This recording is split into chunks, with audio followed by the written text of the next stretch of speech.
warahmatullahi wabarakatuh. Terima kasih adik-adik atas waktunya kita kuliah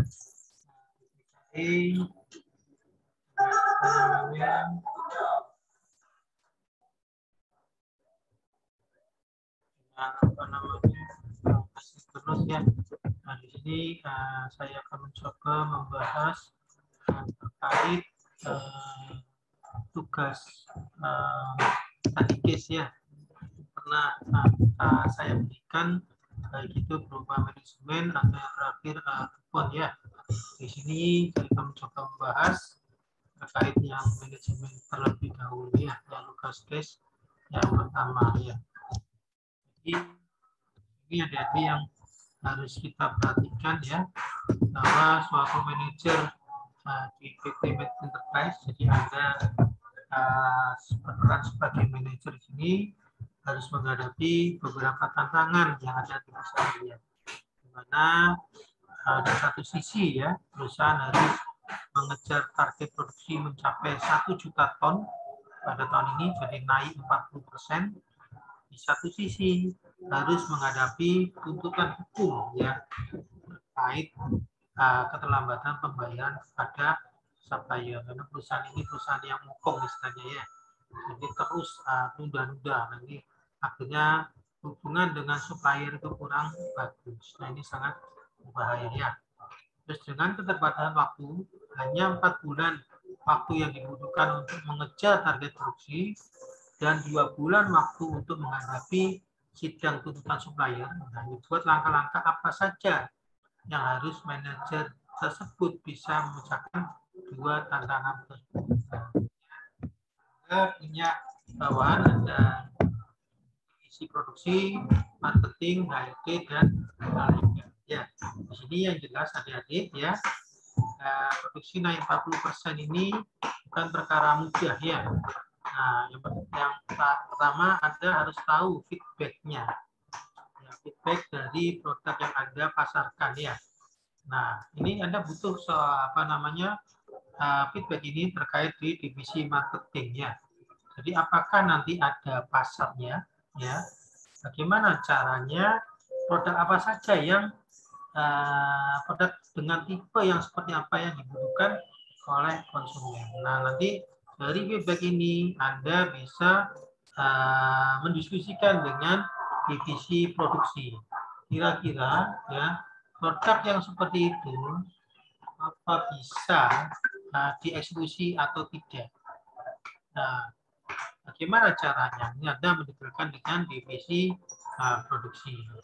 Nah, terkait dengan tuntutan hukum. Nah, ini ya, tuntutan hukum Anda mau tidak mau harus melihat permasalahannya. Mungkin dari divisi produksi yang berjanjian dengan supplier ini seperti apa ya, Anda harus melihat.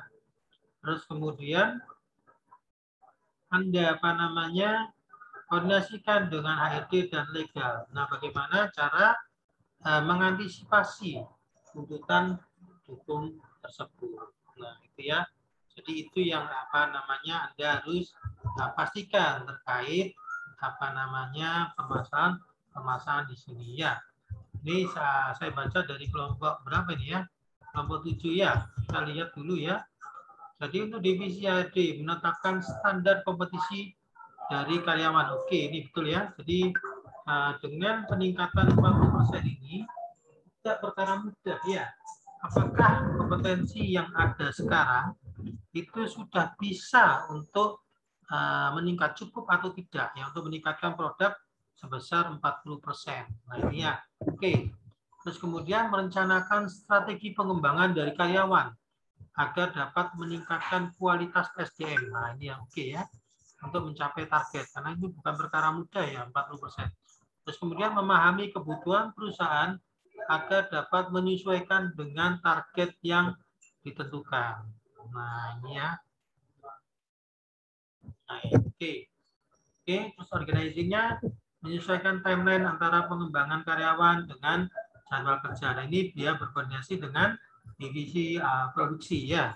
Terus membentuk budaya kerja yang dapat meningkatkan produktivitas karyawan. Nah, ini juga dia akan berkoordinasi dengan divisi produksi. Nah, terus kemudian ini leading atau activating-nya mengevaluasi jalannya proses produksi yang dapat ditinjau dari produktivitas karyawan, hasil produksi hingga kepuasan konsumen. Nah, ini keliru ya adik-adik ya. Jadi ini adalah controlling ya. Ini masuk dalam controlling-nya. Jadi activating-nya itu misalnya membentuk pelatihan ya. Pelatihan dengan mengundang ahlinya agar kompetensi karyawan ini bisa ditingkatkan dalam mengejar tadi produksi 40%. Terus kemudian merekrut. Kalau misalnya karyawannya kurang ya harus merekrut ya. Tenaga ahli yang sesuai bisa meningkat produktivitas. Ini keliru ya. Terus kemudian controllingnya melakukan evaluasi terhadap kinerja dari individu setiap karyawan. Kerjasama tim hingga ini ya. Mengevaluasi kegiatan dari pengembangan karyawan. Oke. Tapi ini planning Anda ada 3 ya. Kenapa kok di sini controlling ada cuma 2 ya?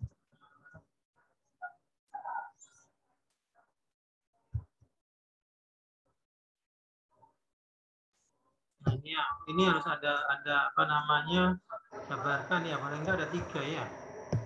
Terus kemudian untuk divisi legal. Nah, terus di sini bagaimana planningnya terhadap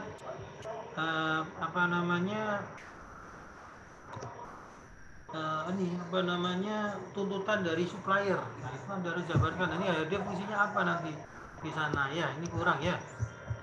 Terus kemudian untuk divisi legal. Nah, ini menyiapkan regulasi standar. Nah, ini yang sudah menghadapi tuntutan hukum, mempersiapkan segala sesuatu yang dapat menunjang legalitas dari perusahaan. Oke. Menyiapkan solusi atas tuntutan hukum yang telah dibebankan oleh supplier ya. Oke. Organizing berorganisasi dengan supplier. Oke. Mengorganisir segala perizinan. Oke ya. Leading-nya penting.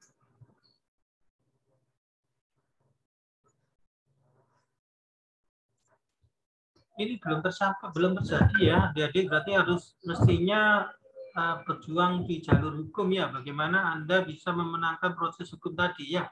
Karena dibawa ke meja hijau. Nah, ini Anda harus anukan.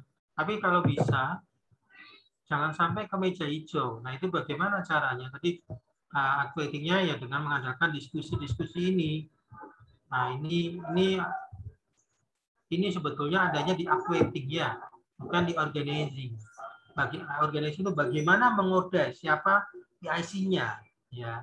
Nah, ini kalau ini organizing itu adalah activating ya. Terus kemudian kemudian kontrolnya mengevaluasi pada regulasi kebijakan hingga negosiasi yang telah dijalankan bersama supplier maupun konsumen. Terus kemudian mengevaluasi produk.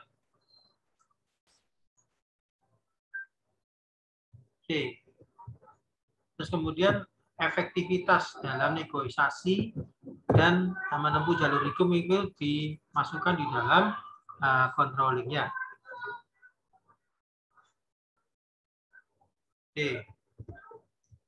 Ya, terus kemudian divisi produksi. Nah, ini ya bagaimana nih yang istilahnya 40% peningkatan produk itu pelaksananya itu adalah di divisi produksi. Merencanakan penggunaan bahan baku yang lebih murah sehingga efektif dan efisien untuk memaksimalkan kapasitas produksi. Menyusun strategi produksi yang dapat diselesaikan selama 4 bulan dan memenuhi target. Mempersiapkan strategi pengembangan yang terdiri dari berbagai rencana pada saat proses.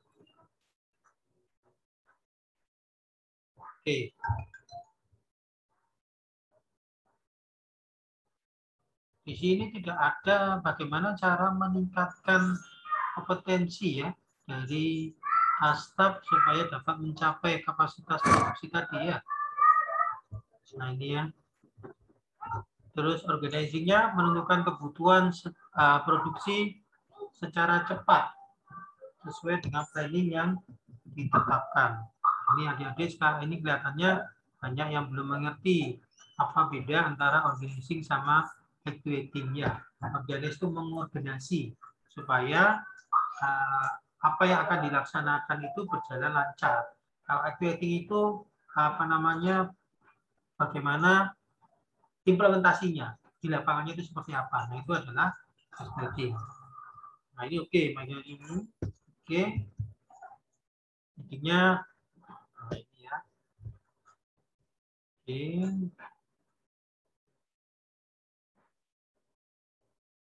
Nah, terus kemudian apakah diperlukan workshop? Terus kemudian bagaimana apa namanya pembagian kerja ya, shift-nya. Nah, itu juga diperlukan ya, karena produksinya meningkat 40% ya.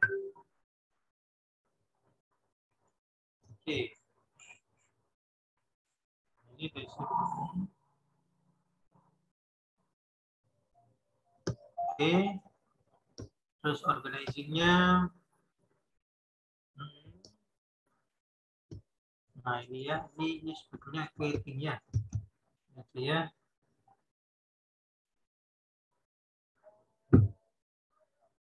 Oke, nah, ternyata banyak ya, banyak yang bingung ya terkait antara organizing sama activating-nya. Coba nanti adik dipelajari lebih lanjut ya, apa bedanya organizing sama activating. Terus kemudian mulai dipikirkan apa sih dari permasalahan di sana, bagaimana bentuk organizing-nya, bagaimana bentuk activating-nya. Oke, kita lanjut pada study case yang kedua yang di DuPont ya.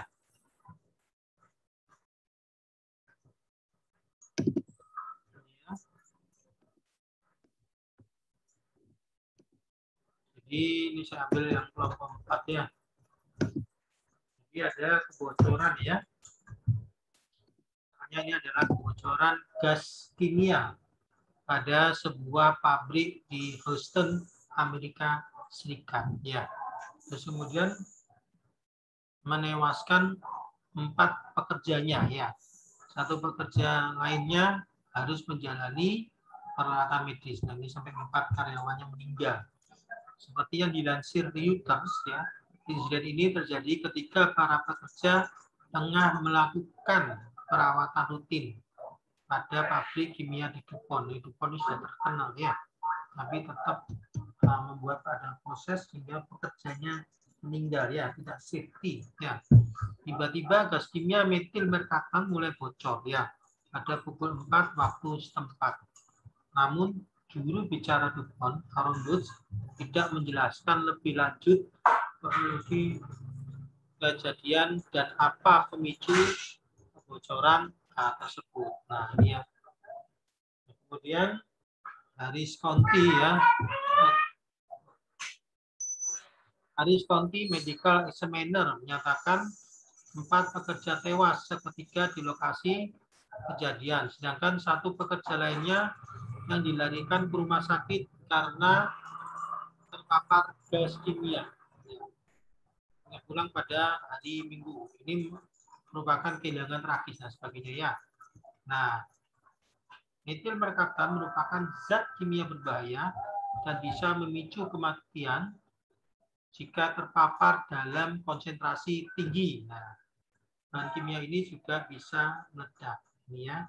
Jadi, kemudian pertanyaan saya, bagaimana meminimalkan kebocoran gas merkaptan supaya proses kecelakaan di atas tidak terjadi lagi dengan melihat seleksi proses yang ada di mana diperhatikan pada aspek safety, teknis, dan ekonomis. Nah ini adik-adik, kalau menjawab pertanyaan ini, adik-adik harus memperdalam sebetulnya kejadian apa sih yang terjadi di DuPont ya. Adik-adik mestinya search ya di YouTube itu banyak kejadian ini ya. Dan saya baca dari apa namanya laporan adik-adik belum melihat kejadian itu ya. Jadi harus adik-adik perdalam ya. Kalau kejadian ini perdalam, apa sih yang menyebabkan metil merkaptan itu bocor ya?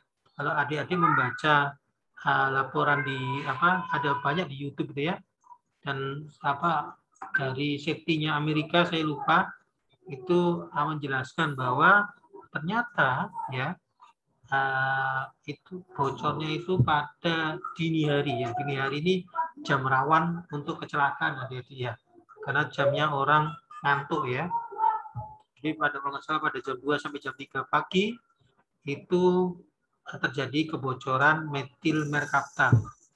Nah, pada shift sebelumnya itu tidak menjelaskan ya secara detail ya, tidak mengkomunikasikan di logbook ya. Sehingga shift selanjutnya itu tidak mengetahui ada kejadian yang seperti itu ya.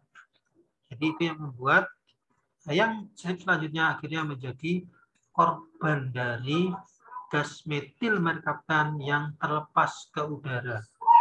Ya, metil merkaptan ini sangat beracun. Nah, terus kemudian shift selanjutnya ya itu tidak menerapkan safety. Jadi begitu apa namanya ada kebocoran ya, si ada satu orang di dalam, kemudian satu orang lagi yang menolong temannya itu tidak memakai apa namanya standar safety yang baik ya, sehingga dia masuk dan akhirnya menjadi korban. Nah ini safety-nya berarti tidak dijalankan. Nah ini ya, jadi ada dua ya, terus kemudian berarti tidak ada apa namanya secara teknis ini mengamankan apa namanya lihat apa namanya kenapa kok metil merkaptan ini bisa bocor dari pipa itu ya. Apakah pipanya tidak di maintenance dengan baik ataukah terjadi perubahan suhu. Nah, yang saya dengar di YouTube-nya itu adanya terjadi perubahan suhu ya, sehingga metil merkaptan ini rilis karena pipanya tidak buah gitu ya. Ya. Terus apabila Anda sebagai HRD manager dan PR sebuah perusahaan tersebut, apa yang Anda lakukan? Nah ini ya, agar image perusahaan bisa lebih seperti sebelum kecelakaan.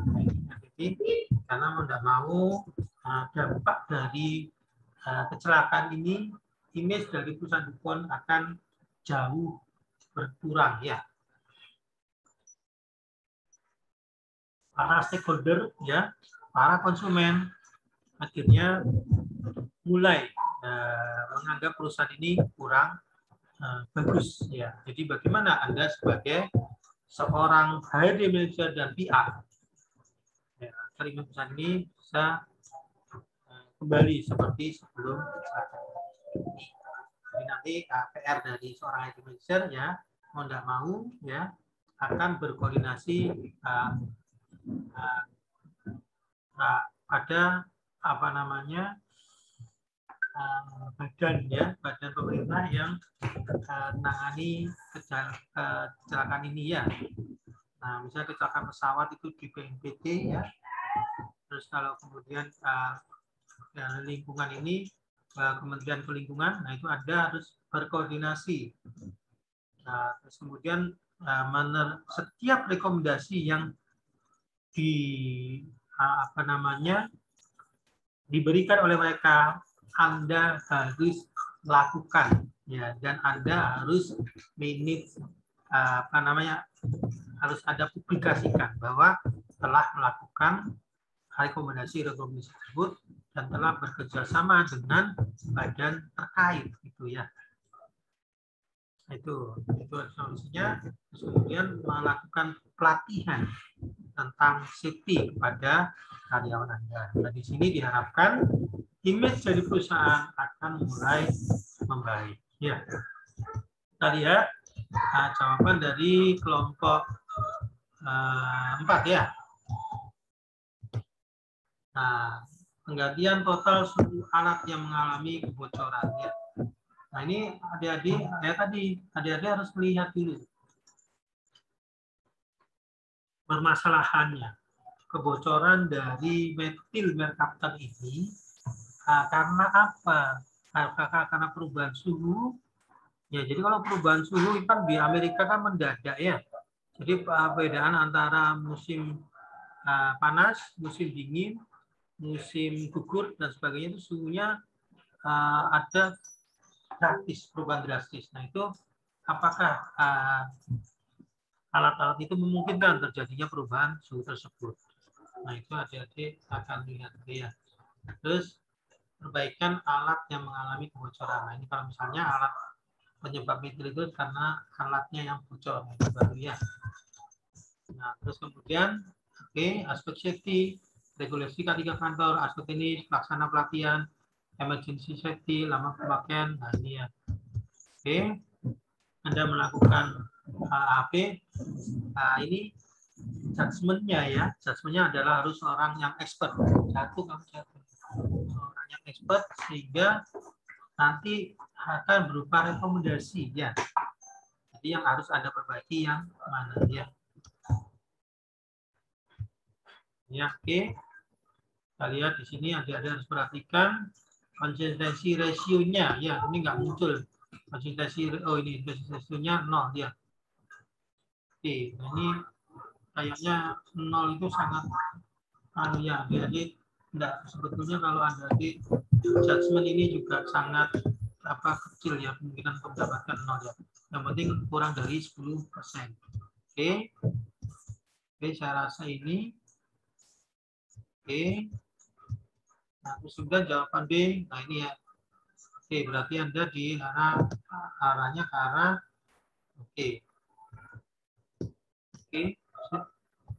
saya rasa itu ya, adik-adik. Saya rasa sudah cukup terkait pembahasannya.